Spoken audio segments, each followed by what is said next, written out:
I saw some posts online, so I thought I'd jump on and make a quick video about a few topics: listing expiration, AI, and then texting.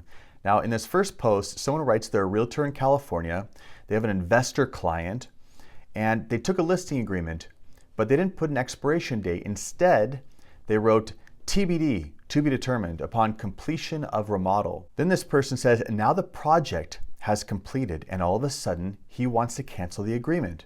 Am I still entitled to the commission? Was my contract valid at first? You know, it's funny, there are all these answers here and they go back and forth. Some people say yes, some people say maybe, some people say no.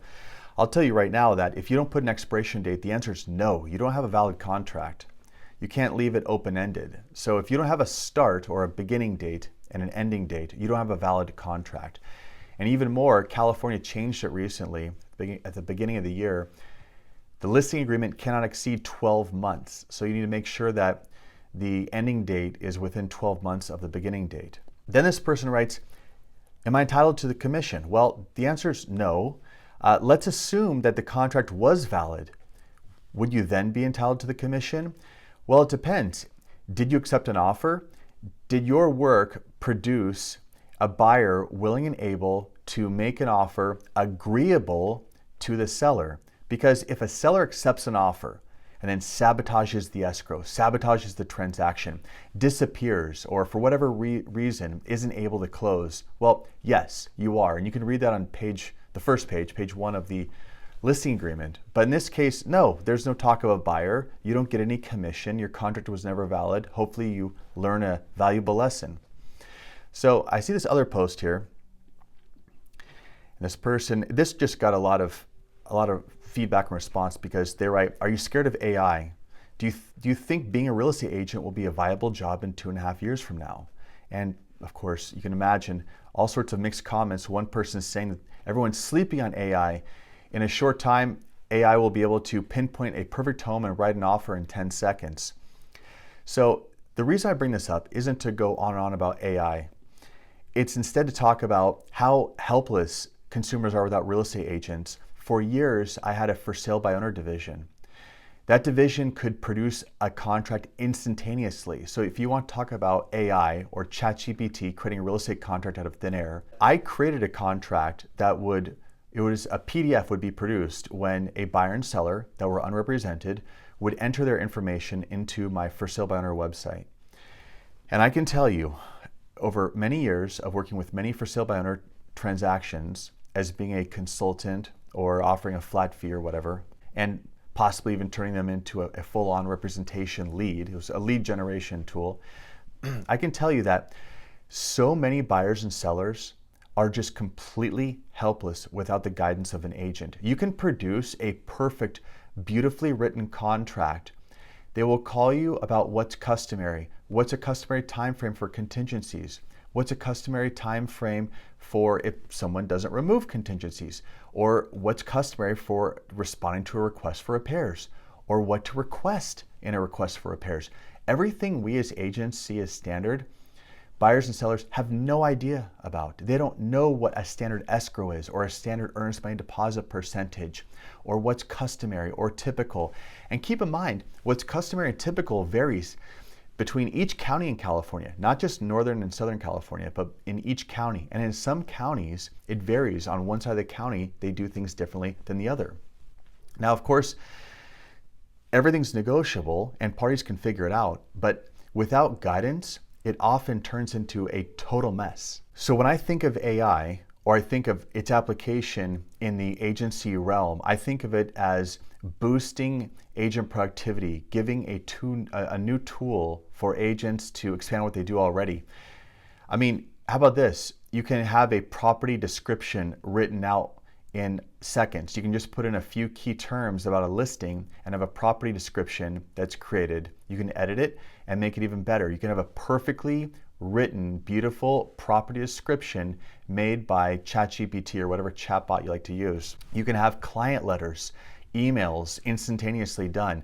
These are tools that you can use right now, not what amazing, earth-shattering revelations AI will bring in a year from now.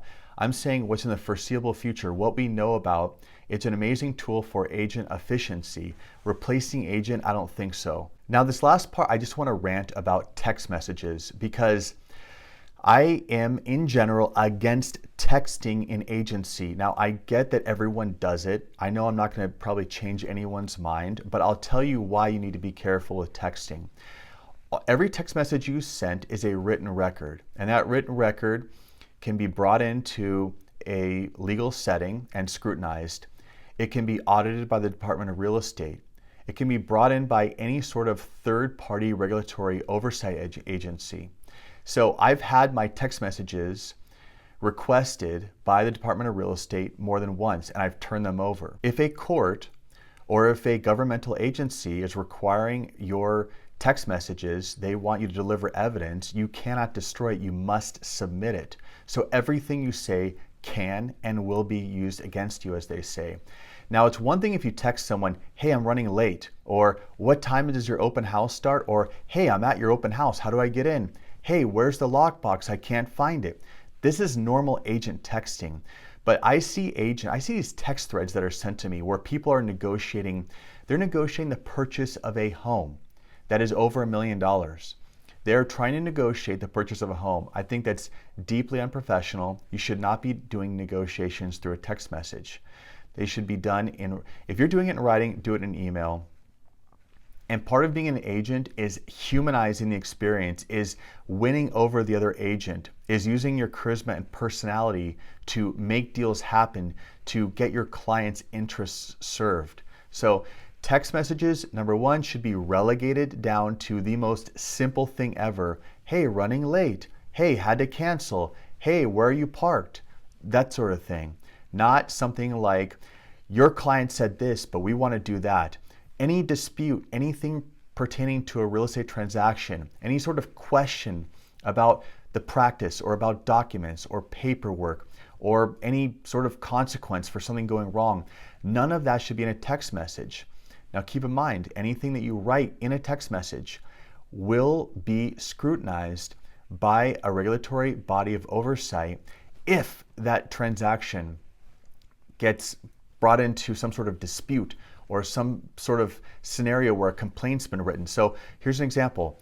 Someone complained about a listing of one of the agents at the company. Department of Real Estate contacts me. They're doing a full investigation. This investigation lasted several months. They requested a bunch of files on this particular agent. Then they requested all of my text messages that I had relating to that file. So a broker, a professional broker, should say, no, I don't text my agents about files like that. That would be unprofessional. That's the right answer, because text message communication is flippant. Text message communication is impulsive. It's knee-jerk reactions. It's not composed and thought out and very carefully crafted. It's a quick, your thumbs are quickly typing in whatever fleeting thought goes through your head. You're emotional. Oh no, I mean, just you know what you say in the heat of a moment, and a text message captures that. Do you want that recorded forever? Because that's what's happening when you put it in writing, and then to be read during a deposition and asked if you said such a thing? No. So stop putting anything in a text message that you don't want aired out publicly to the world. It's very simple stuff, but texting is not professional. That's it. Text message rant over, but please take this into consideration. I hope you found this helpful. Thank you for watching.